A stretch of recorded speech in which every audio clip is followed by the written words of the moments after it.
Quand on se promène au bord de l'eau, comme tout est beau, quel renouveau.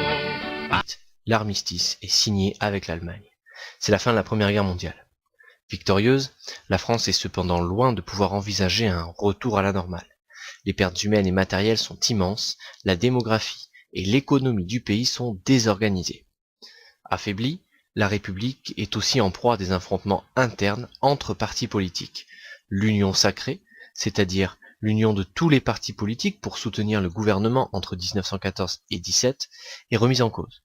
Georges Clemenceau, président du Conseil et père de la Victoire, réprime les grèves ouvrières et il est pour cela critiqué par la gauche et les syndicats.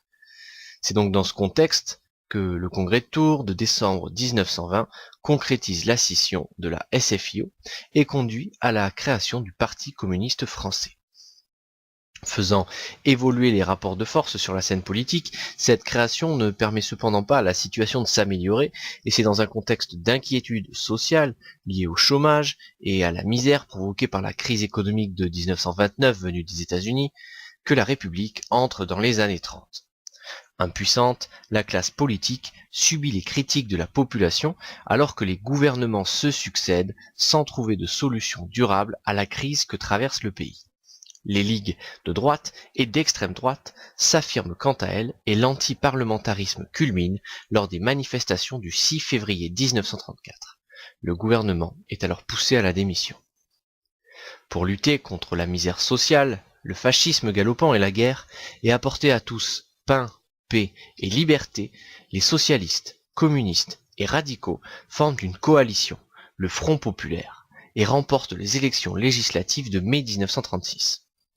Pour répondre aux attentes ouvrières exprimées par des grèves spontanées, le gouvernement du Front populaire, mené par le socialiste Léon Blum, entreprend des réformes sociales sans précédent. Les accords Matignon conduisent à une hausse des salaires et une reconnaissance du droit syndical.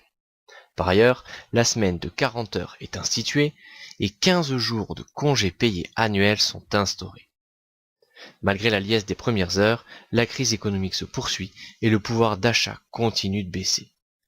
Confronté à des divisions internes, le Front populaire est critiqué par la droite, qui lui reproche ses dépenses sociales. Blum démissionne en juin 1937.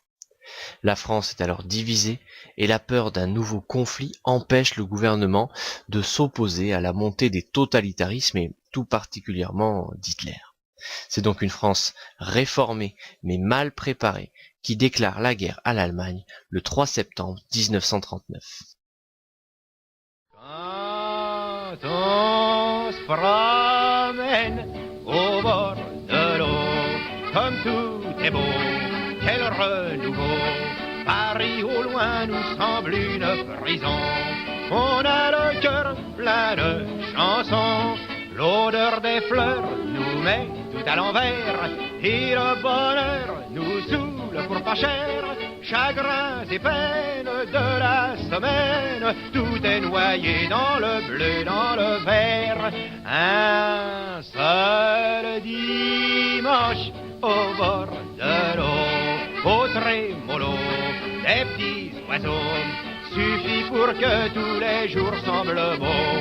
Quand on se promène au bord de l'eau,